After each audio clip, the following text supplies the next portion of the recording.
عثمان بھائی، کچھ ایسے عمل بتائیں جن کی پابندی اگر کی جائے تو انسان جنات، شیاطین اور ان کے شر سے محفوظ رہ سکے۔ وکاس بھائی، صرف 3 کام اگر کوئی بھی شخص کر لے وہ جنات شیاطین کے شر سے محفوظ رہے گا۔ صرف 3 کام مختصر سے ہیں۔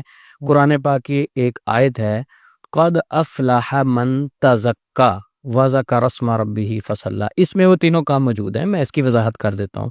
قد افلح من تزکا، جو شخص اپنے آپ کو پاک رکھے غلطیوں سے، گناہوں سے، یعنی پاک رکھنا ہے، پاکیزگی کا خیال رکھنا ہے۔ اب پاکیزگی کا سن کر کچھ لوگوں کے ذہن میں یہ آئے گا کہ اچھے صابن کے ساتھ نہانا چاہیے، صاف ستھرے کپڑے پہننے چاہیے۔ پاکیزگی صرف یہاں ختم نہیں ہوتی، بلکہ سوچ کو بھی پاک رکھنا ہے، غلطیوں اور گناہوں سے، شرک سے، اللہ تعالیٰ کی نافرمانیوں سے اپنی سوچ کو بھی پاک رکھنا ہے۔ اپنے جو گھر میں پردے لگے ہوئے ہیں ان کو بھی پاک رکھنا ہے، صاف ستھرا رکھنا ہے۔ اب اگر دھو کر صاف ستھرے کر کے لٹکا دیے ہیں، کیا پاک ہیں؟ نہیں، بلکہ ان کو خریدنا بھی حلال پیسوں سے ہے۔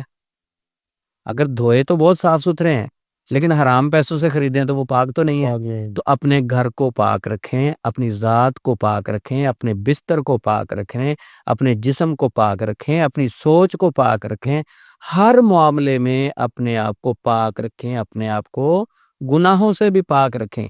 جو شخص پاکیزگی کا خیال کرتا ہے، نمبر 1، وہ جنات شیاطین کے شر سے محفوظ رہتا ہے۔ قد افلح من تزکا وذکر اسم ربہ، اپنے رب کو یاد کرنا ہے، اپنے رب کو ہمیشہ یاد رکھنا ہے۔ یاد رکھنے سے مراد کیا ہے؟ قرآن پاک کی تلاوت کریں، ذکر و اذکار کریں، اللہ تعالیٰ کی ہمیشہ یاد میں رہیں۔ آپ کہیں اکیلے ہیں، تنہائی میں ہیں، تو آپ کے ذہن میں ہو کہ میرا رب مجھے دیکھ رہا ہے۔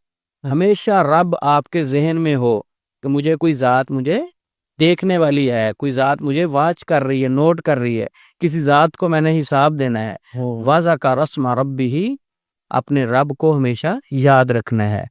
فصلی، تیسری چیز سب سے مشکل، 5 وقت نماز کی پابندی۔ نماز پڑھنی ہے، 5 وقت نماز کی پابندی کریں، کوشش کریں تہجد اگر پڑھ لیں، کوشش کریں اشراق کی نماز بھی پڑھیں، چاشت نماز، نمازوں کی پابندی، نوافل کی پابندی، نماز کی پابندی شروع کر دیں۔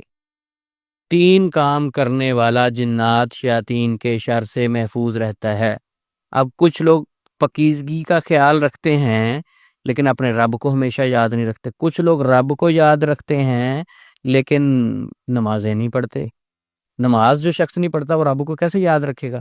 تو 3 کام ایک مرتبہ آپ نے پابندی سے سٹارٹ کر دینے ہیں، آپ کی زندگی میں نیگیٹیوٹی ختم ہونا شروع ہو جائے گی، پریشانیاں آپ کو چھوڑ کر بھاگ جائیں گی، آپ کی زندگی سکون اور راحت کی طرف چلی جائے گی، پریشانیاں جتنی ہیں وہ خوشی میں تبدیل ہونا شروع ہو جائیں گی۔ لیکن یہ 3 کام کی پابندی کرنی، اور جنات شیاطین کے شر سے بھی آپ محفوظ رہیں گے، بلکہ جنات اور شیاطین ایسے شخص سے بھاگیں گے، ان کو تکلیف ہوگی۔